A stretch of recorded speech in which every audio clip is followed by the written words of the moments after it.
Bienvenidos a todas y a todos en una ocasión más en su podcast Faro Teológico. Les saluda Rodrigo Valdés, su servidor, y quien les estará presentando a el invitado que tenemos en este momento en cabina de Radio ULS. Recuerden de que este podcast es un podcast dirigido a que usted, el oyente, esté expandiendo sus conocimientos acerca del mundo teológico. Somos un faro que ilumina aquellas dudas del mundo teológico que muchas veces están aquí en nuestro imaginario colectivo por falta de conocimiento o porque no hay oportunidades en verdad para conocer ahí en nuestro entorno. Sin embargo, aquí en Radio ULS y en la Universidad Luterana Salvadoreña les invitamos de forma reiterada de que puedan conocer nuestra licenciatura en teología. Pero bueno, eso lo vamos a hablar más adelante. En este momento les quiero presentar al licenciado en teología de la UCA y maestro en teología latinoamericana,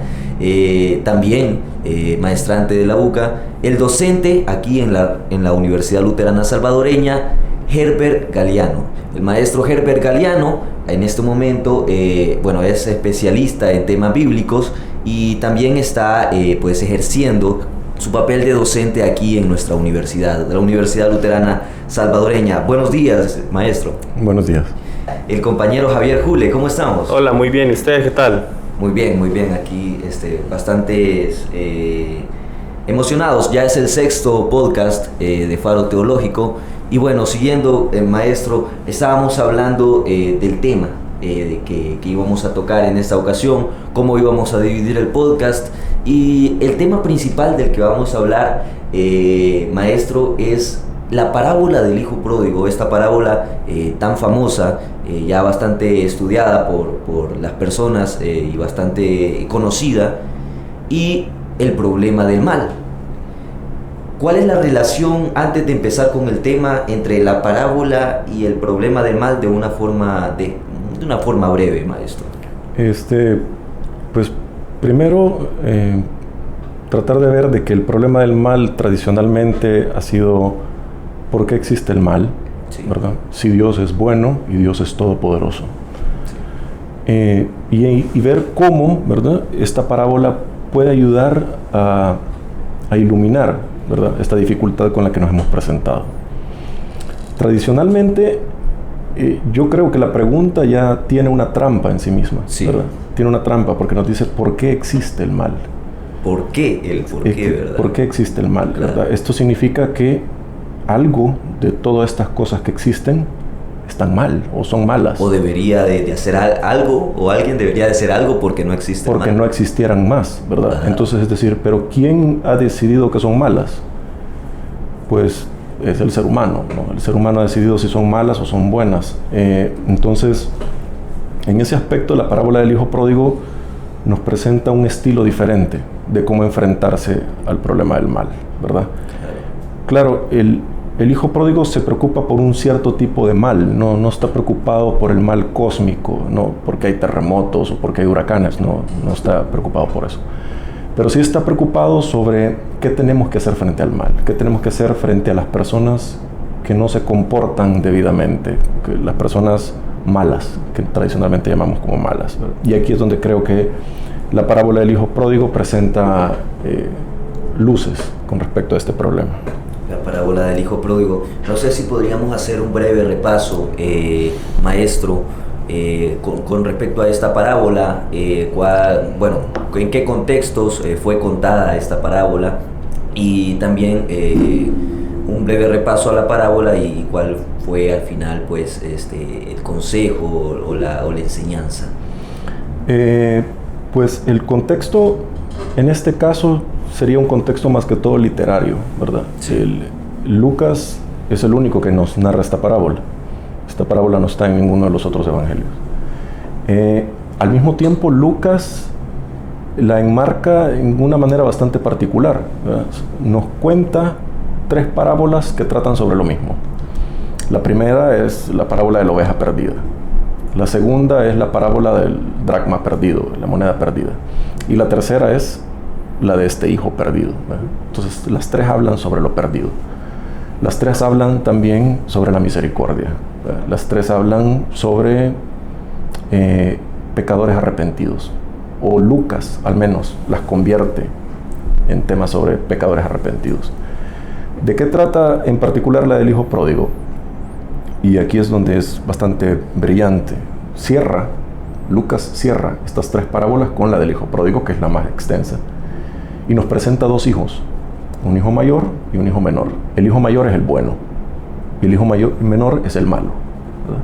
El hijo menor le ha pedido al papá que le dé su parte de la herencia, que esto es prácticamente como desearle el mal al padre, desearle la muerte, que se muera ya y que me herede. Se va con este dinero, lo malgasta, ¿verdad? Ya en la desgracia, ¿verdad?, pide a su padre que lo reciba como un jornalero, ¿verdad? Porque sabe lo mal que ha actuado, sabe lo mal que ha hecho. Entonces dice, ya no merezco ser hijo, pero al menos que me dé trabajo. Lo que sucede es una sorpresa, porque el papá lo acoge y lo recibe otra vez como su hijo. Claro. Pero aquí viene la parte interesante, aquí viene como el giro inesperado, ¿verdad? Esto de por sí ya es inesperado, pero hay un giro todavía más profundo, ¿verdad?, que es el hijo bueno. Sí. El bueno está viendo que se le celebra una fiesta al hermano. Al malo. Al malo. Claro. Y el hijo bueno dice, yo a esa fiesta no quiero entrar. No quiero entrar a esa fiesta. No quiero entrar en este banquete. Y el papá sale a buscarlo, porque él no quiere entrar, él no quiere tener nada que ver con eso. Porque no es justo. Justo. No es justo. Claro. Eso no es justicia. Y entonces llega, ¿verdad?, el papá a incorporarlo a esta salvación, a esta fiesta. Y él le dice que él no quiere entrar. ¿Verdad? Él le dice, ese hijo tuyo, ¿verdad?, a mí nunca, yo que he sido el bueno, el perfecto y el mayor, Claro. decir, soy el mayor, que eso también es importante, nunca me has dado ni siquiera un cabrito, dice, Para celebrar una fiesta. con mis amigos, dice. Claro. Y a este hijo tuyo, no le llama hermano, dice, este hijo tuyo, resulta que le has matado el novillo cebado, le dice.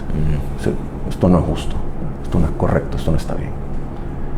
Entonces, aquí vemos esta situación, cómo se enfrenta esta idea, ¿verdad?, del mal, cómo debemos tratar al mal. ¿Cuál es el trabajo del bien? ¿Destruir el mal?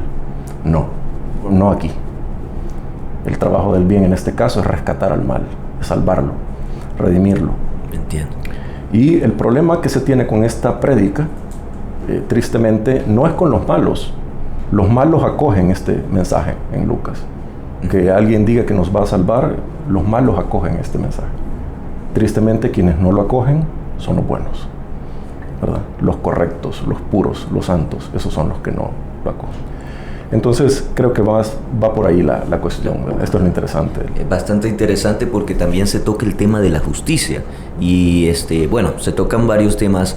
El tema del padre, la decisión del padre por utilizar los recursos que tenía para celebrarle una fiesta al hijo que le había fallado y no al hijo que siempre había estado ahí haciendo lo correcto, ¿verdad? Y por lo tanto lo hacía el bueno. También es bastante interesante la perspectiva en el cual hay una dicotomía, ¿verdad? El bueno y el malo. ¿Y por qué este es bueno? ¿Por qué este es malo? ¿Y qué los hace tan radicales?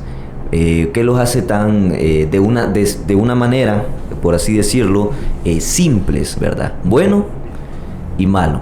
También podemos ahondar en la complejidad de hasta qué punto un humano, una persona es mala o buena. ¿Hay alguna medida para este tipo de conceptos? Javier, ¿qué te pareció la parábola del hijo pródigo? Ya la había escuchado, ¿verdad? Ya la había escuchado, me parece muy interesante lo radical que se pueden tornar y el resentimiento también que no se toca, el resentimiento nato que se encuentra en esta historia.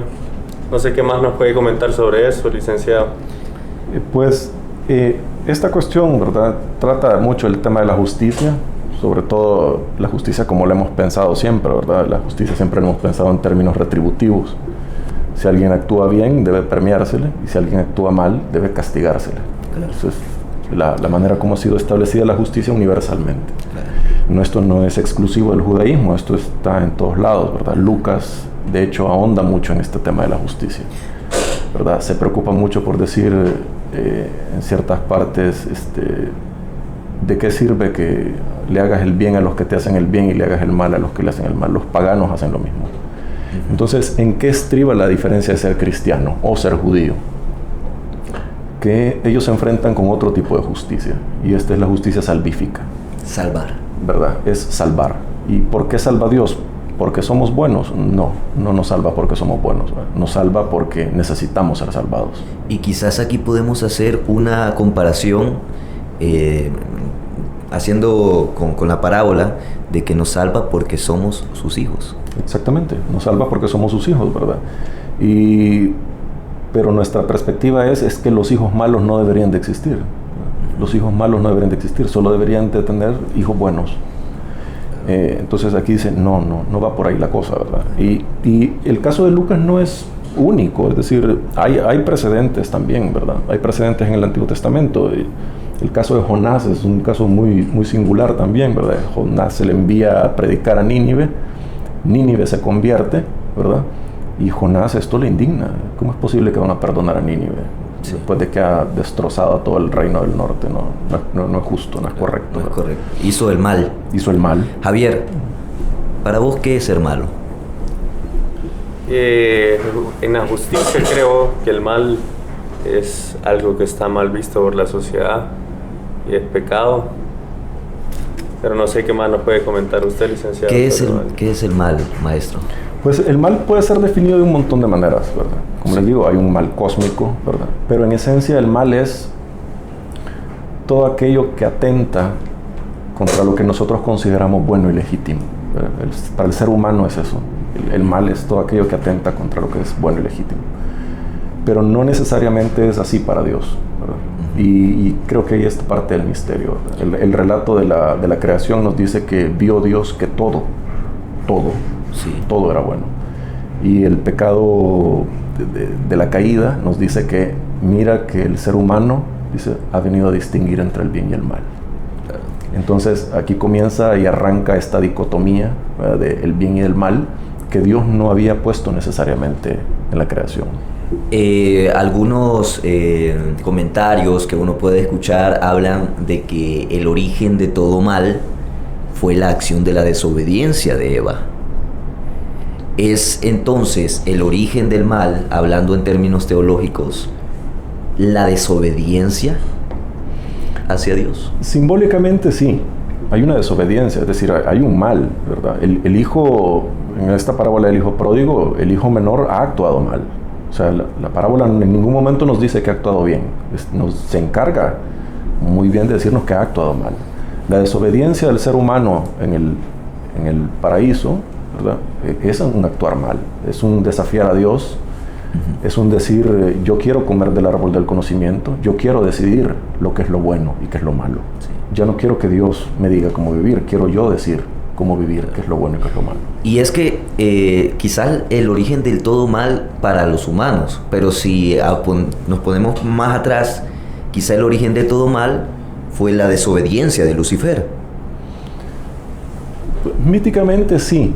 De hecho, detrás de la desobediencia de Lucifer pesa este tema de la ibris griega, ¿verdad? Que es esta cuestión que está también detrás del pecado del ser humano, que es la arrogancia de la persona de no querer respetar los límites que la divinidad le ha puesto, ¿verdad? Sí. El ser humano no es una criatura que le gusta vivir con límites, siempre está rompiendo los límites, siempre quiere conocer más. Satanás en ese aspecto es un símbolo de esto también, ¿verdad? No se conforma con sus límites, quiere ir más allá.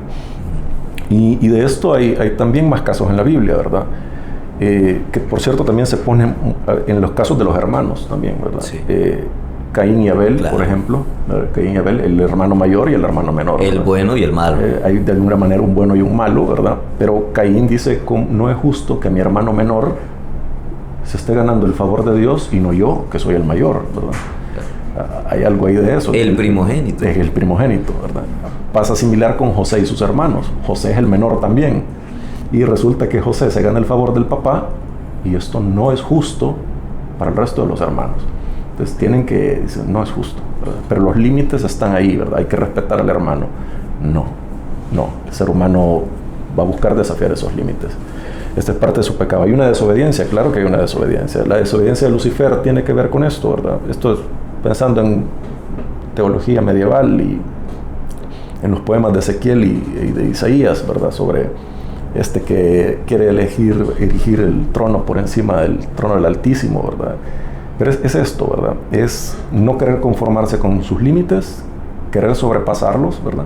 Pero también estos límites se sobrepasan por una cierta arrogancia, es decir, creer que yo merezco más de lo que tengo, creer que yo tengo derecho a esto, como hijo mayor o como persona buena. Si soy una persona buena, o si soy el hijo mayor, o si soy el que merece ciertas cosas, no es justo que se le den a alguien más. No es justo que se le den estas cosas a quien no las merece, ¿verdad? Entonces, maestro, ya contextualizado, ya de una forma breve, conceptualizado el término del mal y sus orígenes teológicos, podemos decir entonces que todos los que estamos en esta cabina hemos roto límites, hemos desobedecido en cierta parte de nuestra vida y que por lo tanto hemos sido malos. Pues sí, ¿verdad? De alguna manera la Biblia también se encarga de decirnos de que nadie es justo ante los ojos de Dios, ¿verdad? O sea, claro, nadie es bueno, ¿verdad? Pablo incluso hace esta idea entre en qué está el pecado del mundo. Y nos pone un caso un poco parecido a este, ¿verdad? Nos saca primero el pecado pagano y nos dice, estos son unos libertinos, no tienen ley, ¿verdad? Beben, tienen relaciones adúlteras, etcétera, etcétera, ¿verdad? Entonces estos son gente mala. Y los judíos, dice, ustedes lo que han hecho, en lugar de salvar a estos, lo que han hecho es juzgarlos. Dice, y no solo los han juzgado, sino que ustedes además violan la ley, dice. Entonces ustedes son peores todavía. Entonces, ¿quién pecó? Dice Pablo, pues todos pecaron, dice. Todos hemos sido malos, ¿verdad? Sin embargo, hay algo, ¿verdad?, en la naturaleza del ser humano que nunca se considera o no le gusta considerarse del lado de los malos. Uh-huh. Siempre quiere considerarse del lado de los buenos, y la manera como tradicionalmente lo hace es juzgando al otro. Sí. ¿Verdad? Ser un juez. Lucas por eso hablará también mucho sobre eso, sobre no juzguen y no serán juzgados, ¿verdad? ¿Cuál es la perspectiva lucana? La perspectiva lucana precisamente es esta. Lucas es el evangelio de los pecadores, es el evangelio de la gente mala. Es el evangelio que para mí más se preocupa en salvar a la gente que tradicionalmente hemos visto como no merecedora de salvación, no merecedora de la vida. Lucas tiene este discurso de las bienaventuranzas muy original, ¿verdad? Donde nos dice que todas estas personas que han sido consideradas las benditas, ¿verdad?, son los ricos, los que ríen, los que están hartos, de los que hablan bien, van a ser los malditos, dice. Y estas personas malditas tradicionalmente, que son los pobres, los que tienen hambre, los que lloran y de los que hablan mal, estos van a ser los bendecidos, los bienaventurados. Claro. Entonces está invirtiendo el juicio histórico, lo está invirtiendo, pero no solo lo invierte, sino que inmediatamente después de que ha invertido el juicio, les dice, y a ustedes les digo, a ustedes que ahora son los buenos, que ahora son los benditos, amen a los enemigos. A quien te golpea una mejilla, dale también la otra. Es decir, la única manera en cómo vamos a romper con el problema del mal no es destruyendo al mal. La única manera como rompemos con el mal es acogiéndolo, es abrazándolo, es incorporándolo en nuestra vida también, ¿verdad? Claro. Perdonándolo, haciéndolo parte de toda la comunidad, ¿verdad? Es interesante cómo desde estos tiempos de Lucas se está haciendo la praxis de estos ejercicios, podríamos decirlo como ahora los conocemos, de prevención de la violencia. Es decir, romper con un ciclo de violencia adentro de la sociedad. Claro, es decir, por ejemplo, tradicionalmente está esta lucha, ¿verdad?, entre el bien y el mal, ¿verdad? Entonces, ahí cuando los monarcas, los reyes establecían, ¿verdad?, los regímenes crueles, estaban las revoluciones, ¿verdad? Y la revolución decía, es que este rey ha sido malo, la revolución es buena, lo votaban y establecían un nuevo reinado, estos son los buenos, ¿verdad? Pero eventualmente había que votar a estos también, y eventualmente había que votar a esos también. Entonces, como este círculo de una lucha constante por el poder y por establecer las nuevas formas de justicia, las nuevas formas de lo que es ser bueno. Y el Evangelio de Lucas propone algo distinto. Dice, es que este círculo no va a terminar nunca, a no ser que los buenos, los que lleguen ahora, ¿verdad?, a conquistar, a dominar el mundo, ¿verdad?, que en este caso van a ser los humildes, los mansos, cuando ellos lleguen, dice, a dominar el mundo, ellos no van a juzgar a los malvados. Ellos van a tener que ser buenos con los malvados. Y ahí vamos a romper, dice, con este círculo inagotable de violencia que busca el bien, que eso es lo curioso, ¿verdad?, porque es un círculo de violencia que está buscando constantemente el bien, queremos hacer el bien, ¿verdad? El problema es que la manera como queremos hacer el bien es una manera perversa, ¿verdad? Sí. Es una manera perversa. Interesante. Quisiera yo tocar, antes de pasar al primer corte, maestro, quisiera tocar algo que está muy relacionado con lo que usted acaba de hablar sobre esa contradicción de que los buenos, o podríamos decirles el bien, crea violencia para el bien, ¿no? Para eliminar al mal. Y la perspectiva lucana es diferente, ¿verdad? Quiere romper con este ciclo de violencia. ¿Habrán leído a Lucas los de las cruzadas? No, definitivamente no, ¿verdad? Pero si lo leyeron, no lo leían así, ¿verdad? Sí. Tristemente. Lo cierto es que no es una cosa tan fácil de ver, porque tenemos esta idea de justicia tan en nuestro ADN, por así decirlo, ¿verdad? La misma Biblia, si nosotros vemos el Deuteronomio, vemos las leyes están formuladas de manera retributiva, ¿verdad? El asesino debe morir, el que ha actuado mal debe ser castigado. Si leemos Proverbios, vemos un Dios que sí está interesado en la justicia retributiva. Pero en ese aspecto, yo creo que lo que vale la pena recalcar es que ese aspecto de justicia no es ajeno a las otras culturas humanas.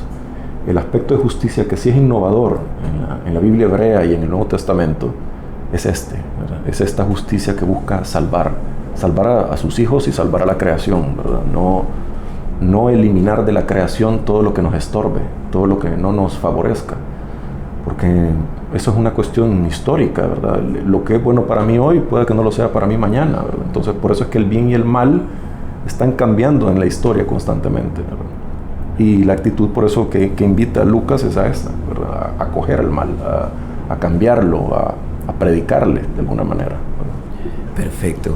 Estamos en la cabina de Radio ULS en el 6º capítulo de nuestro podcast Faro Teológico, el compañero Javier Jule y su servidor Rodrigo Valdés. Estamos junto a el licenciado Herbert Galeano, maestro en Teología Latinoamericana y docente aquí en la licenciatura de Teología de la Universidad Luterana Salvadoreña. Estamos hablando sobre la parábola del hijo pródigo y el problema del mal. Así que vamos a hacer una pequeña pausa, ya volvemos y luego vamos a hablar sobre el tema de la justicia. Así que por favor, estése ahí atento y atenta para la próxima etapa de este podcast. Ya volvemos. La Universidad Luterana Salvadoreña abre su matrícula. Conviértete en un profesional con principios y valores. Te ofrecemos 11 carreras: licenciatura en Psicología, licenciatura en Idioma Inglés, licenciatura en Ciencias Jurídicas, licenciatura en Ciencias de la Computación, licenciatura en Administración de Empresas, licenciatura en Contaduría Pública, licenciatura en Trabajo Social y licenciatura en Teología, Ingeniería Agroecológica, técnico en Desarrollo de Aplicaciones Informáticas y técnico en Ingeniería Agroecológica. Llámanos al 2133-2600 y búscanos en redes sociales como ULuterana. No esperes más. Universidad Luterana Salvadoreña.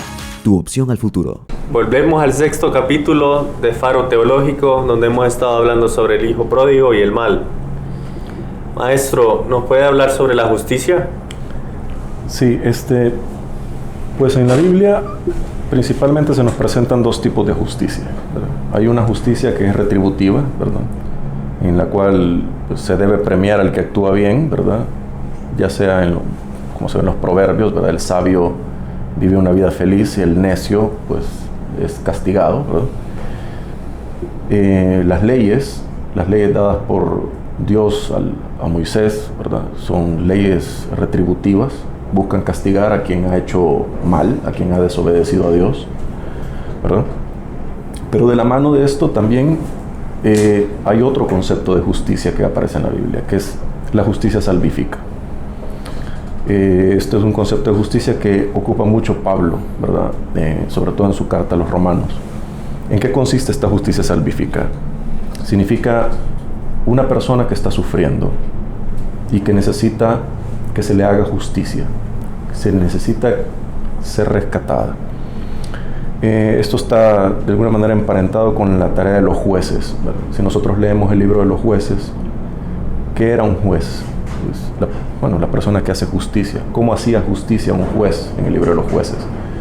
Pues no era como lo vemos hoy en un tribunal, ¿verdad? Los jueces del libro de los jueces eran caudillos, eran líderes que ante la invasión extranjera, tradicionalmente filistea, ¿verdad?, buscaban rescatar a este pueblo de ser exterminado.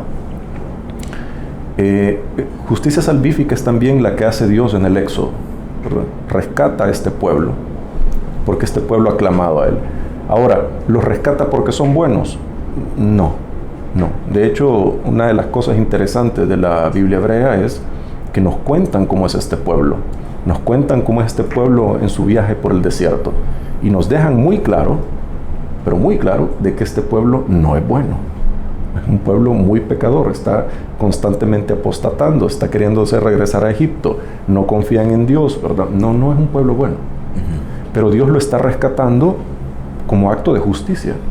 Esta es la justicia salvífica. Salva como acto gratuito. Yo no he hecho nada para merecer ser salvado. Me salva como acto gratuito, ¿verdad? Claro, es haciendo, digamos, una pequeña dicotomía, maestro, o una comparación. Lo de las comparaciones puede ser un poco fuerte, pero a raíz de esas comparaciones fuertes se puede hacer una explicación, ¿verdad? Y extenderse en este tema. Por ejemplo, la libertad de un imperio moderno, por ejemplo, de que el imperio es salvador, por ejemplo. El imperio, digamos, un imperio moderno te salva a través de su libertad. Es comparable con, digamos, la civilización en aquel momento del pueblo del que usted nos está hablando. Si el imperio moderno salva a través de la liberación, el pueblo del cual usted nos está hablando está salvando a través de la creencia. Pues hay paralelismo, pero hay una enorme diferencia. Sí. Precisamente un imperio salva buscando vasallaje, ¿verdad? Un imperio salva a otro pueblo buscando el vasallaje, buscando apropiarse de los recursos o la población que pueda tener este otro pueblo. Sí. El caso de la salvación de Dios en el Éxodo es muy diferente. Ha salvado a una nación de esclavos, ¿verdad? De acuerdo a la leyenda, ha salvado a una nación de esclavos y los ha salvado con un solo fin: que vivan felices. Claro, ¿verdad? Claro. Que vivan felices. Y entonces quiere fundar este nuevo país, ¿verdad? O este nuevo reino.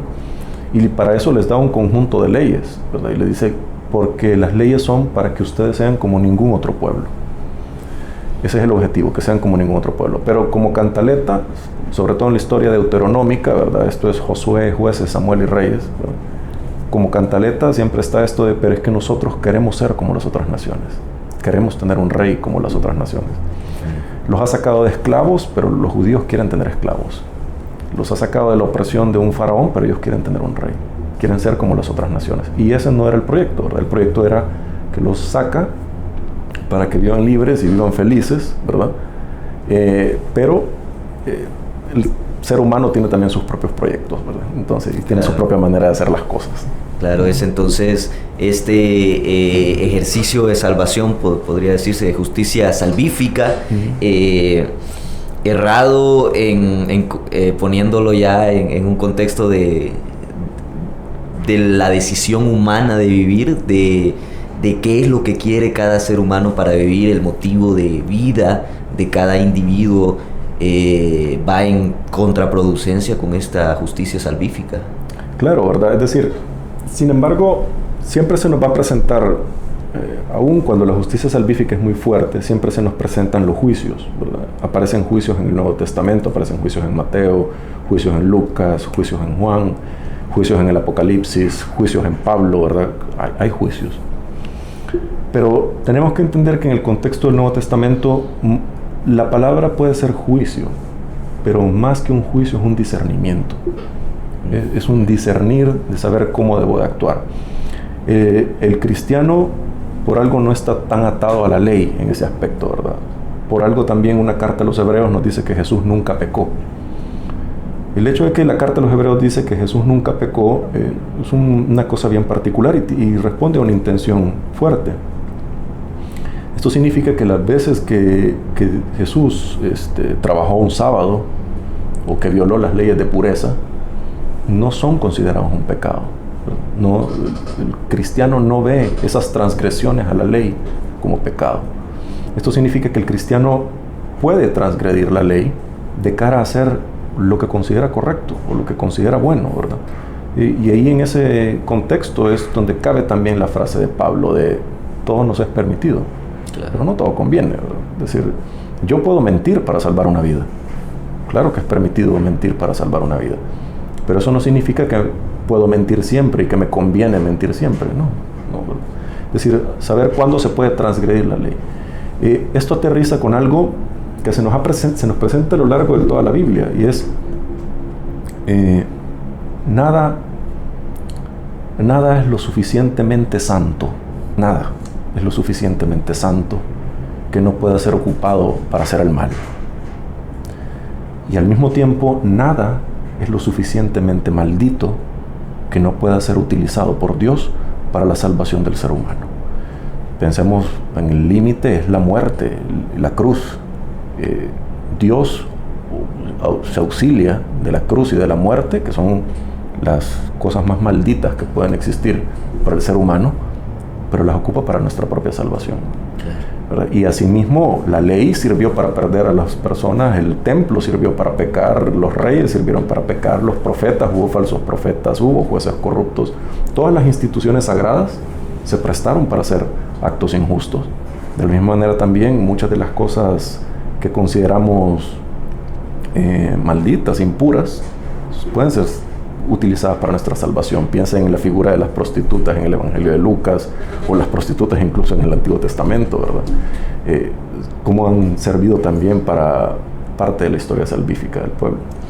Es entonces, maestro, esa conceptualización de romper límites, de romper lo que ya ha establecido y que por principio sería malo, pero por A o B motivo es bueno, como por ejemplo las cosas relacionadas con la muerte, las cosas relacionadas con lo impuro, con lo que no está bien, como por ejemplo Jesús trabajando un día sagrado, relacionado entonces con el concepto del sacrificio, es decir, de que si se rompe un límite por un motivo de sacrificio, ya no es considerado malo, sino que es considerado bueno según estas perspectivas, hablando de sacrificios como, por ejemplo, estoy haciendo el sacrificio de estar trabajando este día, que estoy pecando, pero estoy haciendo el sacrificio para hacer algo bueno, o estoy a punto de acuchillar a mi hijo porque la muerte es mala, pero Dios me lo ha dicho, entonces es bueno. Entonces el sacrificio, el concepto del sacrificio, pregunto, ¿está relacionado con este rompimiento, con estas acciones malas que son consideradas buenas? Pues ahí es una pregunta bastante difícil, ¿verdad? Entrará mucho que ver el discernimiento, ¿verdad? Porque pareciera que sí, el sacrificio se presenta como esta cuestión, ¿verdad? Que sí se puede hacer el mal de cara a un bien mayor. Estoy muy convencido de que la Biblia no va tanto por ahí.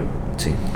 Sin embargo, si bien es cierto que la muerte de Jesús tradicionalmente se conoce como sacrificio, no parece que va por ahí. Más parece que la muerte de Jesús va por la vía de la entrega, ¿verdad? Y esto va otra vez con esta cuestión del problema del mal. ¿Cómo hacen justicia y cómo establecen la paz los imperios? Pues tienen que destruir a cualquiera que se les opone, ¿verdad? Tienen que destruir al que se les opone. Tienen que salvarse ellos, y para salvarse ellos hay que destruir al enemigo, ¿verdad? Eso es cómo funciona. En el caso de Jesús no funciona así. En el caso de Jesús, Él muere por los buenos. Pues no, en realidad muere por todos. Y tal es así, incluso estando en la cruz, Él está pidiendo por sus propios verdugos. Y Él está pidiendo, perdóneles, porque ellos no saben lo que hacen. Le está pidiendo a Dios, le está pidiendo a su Padre, que salve a la misma persona que le está matando.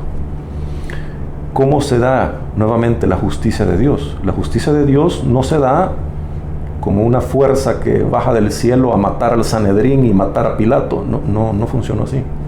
La justicia de Dios funcionó una vez más como una fuerza que resucita a Jesús, que rescata a la víctima de la muerte, ¿verdad? Y ya. Esperando luego la conversión tal vez de los verdugos, ¿verdad? Esperando luego una conversión futura del resto. Pero no es un juicio, no es busca de la destrucción y no es un sacrificio expiatorio en el sentido de pago de deuda, ¿verdad? Como San Anselmo, ¿verdad? Se mata a Jesús para no matar al resto. No funciona así. No me parece que vaya por ahí la cosa. Me parece más que va por la vía de demostrar cómo se debe hacer justicia de acuerdo al mensaje cristiano. Perfecto. Antes de seguir al próximo tema, maestro, yo quisiera hacer otra pregunta que puede sonar ridícula, pero realmente para ir viendo la forma, digamos, de este concepto de la justicia sálvica. ¿La justicia sálvica, maestro, solo aplica para seres humanos? Creo que no. Entonces, ¿es posible? Es una pregunta ridícula. Pero sabiendo de los orígenes de Lucifer, de Satanás, que se convierta a Satanás, o no entra dentro de estos límites del concepto, porque claro... Sí, entiendo por dónde va la pregunta. Sí. De hecho, esa es una pregunta que como ejercicio todo cristiano creo que debería hacérsela. Es decir, Jesús manda amar a nuestros enemigos. Satanás es nuestro enemigo. Entonces el cristiano debe amar a Satanás. Entonces, si seguimos ese silogismo, ¿verdad? Ahora, la Biblia no piensa en Satanás en términos medievales, ¿verdad? La figura bíblica de Satanás funciona más como la de un fiscal, más emparentado con el Satanás que está en el libro de Job o el Satanás que aparece en las tentaciones de Jesús. Hay una cosa muy importante que hay que recalcar, sobre todo en el caso de los evangelios. El enemigo de Jesús no es Satanás. A Jesús no lo mata Satanás. A Jesús lo mata Poncio Pilato con la ayuda del Sanedrín.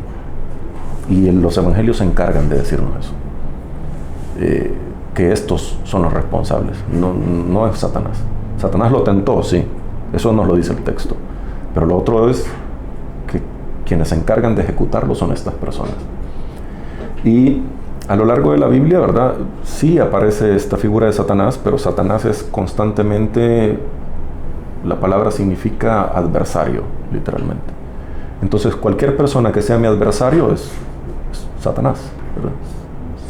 Hasatán. Entonces, no es esta idea de un mal cósmico. ¿Por qué no podemos tener esta idea de mal cósmico, así como Satanás, la encarnación de todo el mal? No va de la mano con el concepto bíblico. Si tuviéramos un mal así, tendríamos una visión dual. Tendríamos dos dioses. Claro. Un dios del bien y un dios del mal. Así y no es el caso. La Biblia sí se ha encargado de dejarnos claro de que Dios solo es uno. Y si solo es uno, no tiene enemigos. Dios no tiene enemigos. No puede tenerlos. No hay nadie que se le compare. No hay nadie que tenga ni siquiera una minúscula parte de su poder. No tiene enemigos. ¿Verdad? Esa es la diferencia de ese Dios con el resto de los dioses. Los otros dioses sí que tenían enemigos, ¿verdad? Habían dioses del bien, dioses del mal, o como sea. Pero no el Dios de Israel, porque el Dios de Israel es único. Entonces, ¿quién es Satanás? Pues un empleado de él, ¿verdad? Hay un relato muy interesante.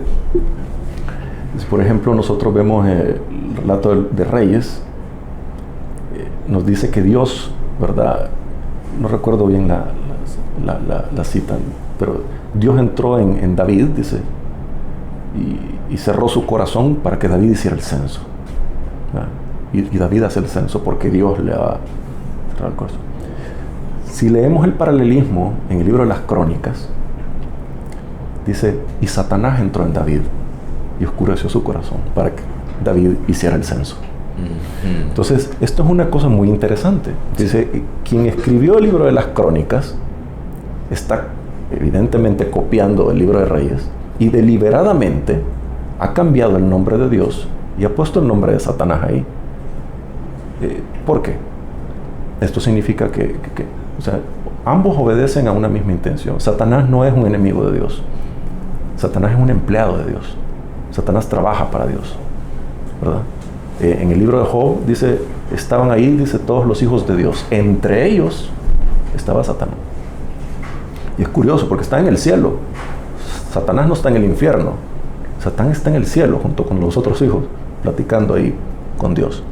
Entonces es muy, muy diferente, ¿verdad? A la idea cósmica del mal. Claro. Y creo que la idea cósmica del mal como contrario a Dios es algo que tenemos que revisar, ¿verdad? Y creo que es algo a lo que la parábola del hijo pródigo nos invita a revisar, ¿verdad? Sí. ¿Cómo hemos estado pensando el mal todo este tiempo? ¿Como un enemigo de Dios? ¿O como parte de la creación que nosotros deberíamos de ver cómo tratar de otra manera? Es parte de la creación, ¿verdad? Mi hermano, el que es la cola de Judas, ¿verdad? No debería estar en la creación. Bueno, Dios quiere que esté en la creación. ¿Qué tengo que hacer yo? Pues ayudarlo, armonizar con él, ver cómo nos vamos a llevar bien de ahora en adelante. Pero contrario a eso, el ser humano tradicionalmente decide, no, esto no debería de existir, y lo destruye. Pero no es la manera como Dios hace las cosas. Claro. Entonces, no, exactamente, no es la manera como las hace en el camino destructivo, ¿verdad? Claro, si no, hubiese acabado con el Sanedrín, como dice usted, y con todas las personas que le hicieron daño a su Hijo, a Jesucristo. Javier, ¿vos cómo ves esta situación de que el mal tiene que estar ahí? ¿O el mal está creado por Dios? Es como el paralelismo con el bien. Necesito hacer el bien porque hay un mal, lo creería yo. No sé si me di a entender. Hay como una necesidad de que esté de que esté ese mal. ¿Es quizá una prueba de Dios ante la humanidad o es para poner a prueba a nosotros los humanos? Más que una prueba, creo que la idea es Dios le gusta la libertad. Y Dios le gusta que el ser humano sea libre. Y le gusta que la naturaleza sea libre.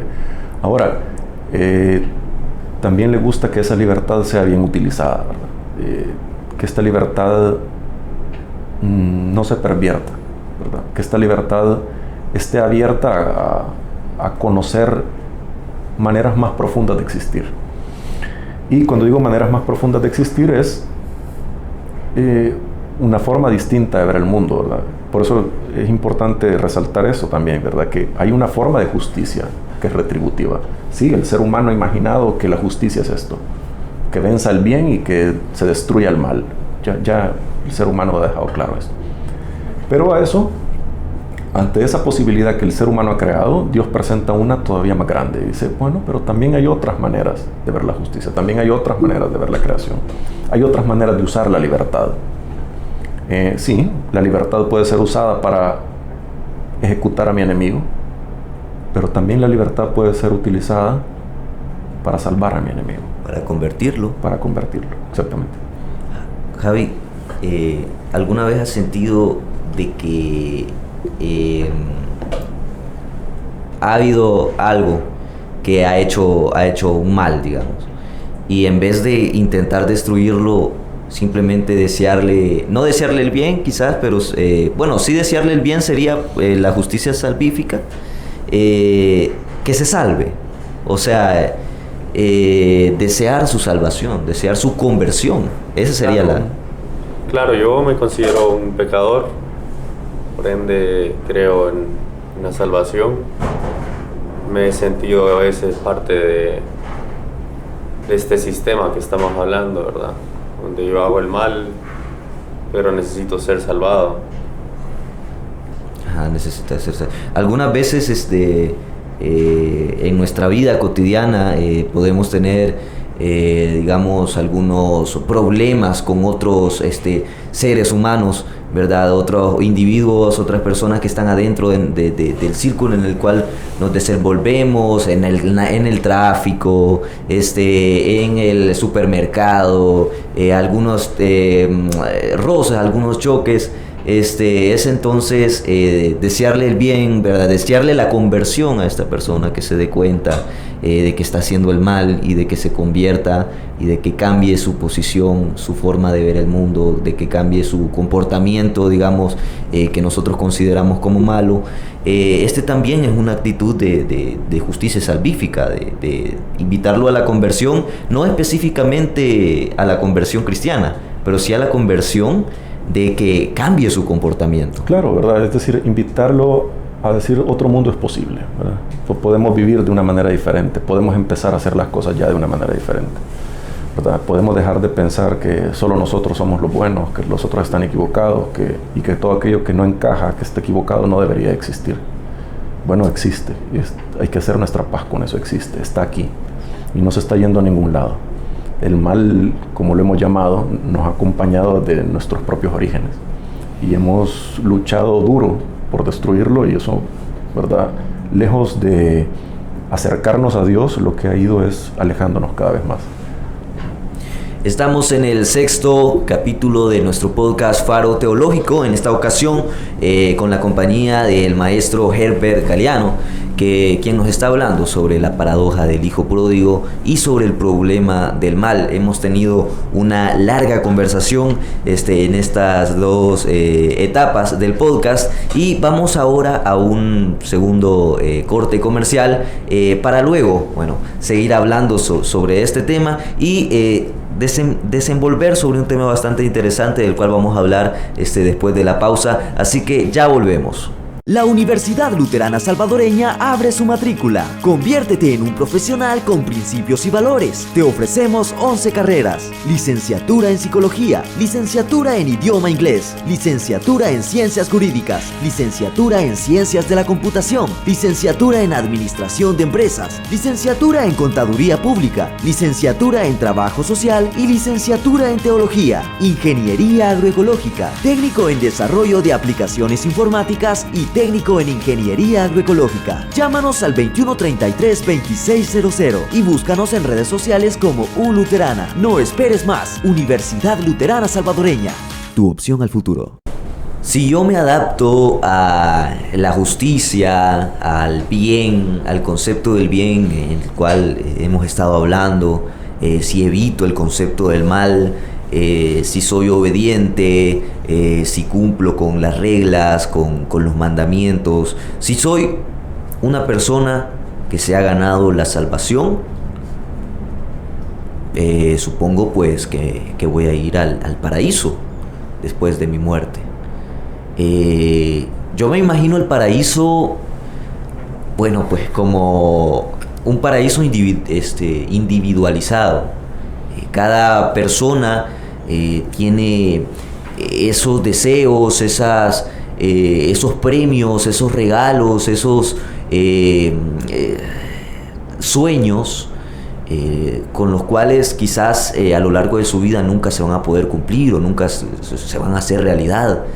Y entonces quizás después de la muerte el paraíso es esa palmada en la espalda para nosotros, y darnos eso que soñamos toda la vida y que nunca se pudo cumplir. Quizás el paraíso sea individualizado y no un jardín enorme lleno de árboles. Quizás será diferente para cada persona. Yo lo imagino así, un paraíso individualizado en el que quizás existan cuartitos, y en cada cuartito tú entras a tu cuartito y ese es tu paraíso. Sales y hay un lobby en el cielo en donde puedes relacionarte con las otras personas que están ahí, pero tú tienes un cuartito y ese cuartito es tu paraíso. Es un paraíso individual. Me lo he imaginado así. Javier, ¿Cómo te imaginas el paraíso? Yo me imagino un paraíso como un cielo abierto, donde todos los ángeles y los seres que lo habitan adoran al Señor. Es un lugar donde hay paz, donde no existe la guerra, un lugar lleno de luz, y básicamente lo veo como un lugar muy, muy grande. Pero maestro, ¿nos puede comentar cómo es el paraíso? Pues no sé, no he estado ahí, ¿verdad? Pero, ¿Cómo lo imagina usted? Pero más que cómo lo imagino yo, creo que lo importante es ver cómo lo propone la parábola del hijo pródigo, ¿verdad? Hay varias imágenes sobre el paraíso a lo largo de la Biblia, ¿verdad? Sí, hay unas que nos hablan del jardín, nos dice que el león, ¿verdad?, pasará con el cordero, ¿verdad? Y todo esto, o que el niño jugará con la serpiente, ¿verdad? Que es una manera de ver el paraíso. En el caso de Lucas, el paraíso casi siempre está simbolizado con un banquete, ¿verdad? Es un banquete.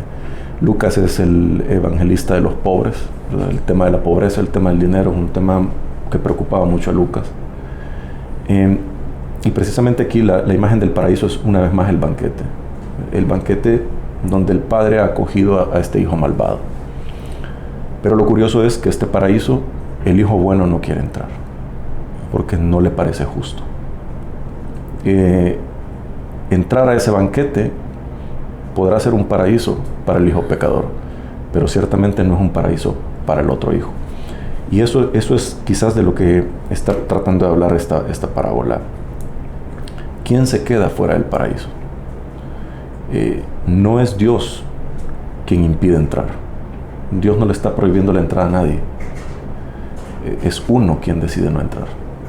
Y este hijo mayor decide no entrar al paraíso porque no quiere compartirlo con el pecador, no quiere compartirlo con el malvado, no quiere compartirlo con el menor, con el que no merece. Él es el mayor, él ha sido bueno, yo tengo todas las credenciales para estar en el paraíso. Este no, dice. Este no. Y si este está ahí, ese no puede ser el paraíso. Ese no puede ser el paraíso. Si este está ahí, ese no puede ser el paraíso. Entonces, ahí vemos un enfrentamiento en cómo imaginaba este hijo mayor a su papá, cómo imaginaba este hijo mayor el paraíso y la salvación, y cómo realmente es la salvación y el paraíso que le está proponiendo el Padre, que es muy diferente. Y el reto es ese. El reto es enfrentarnos a esto y decir, ¿quién es el que no se salva?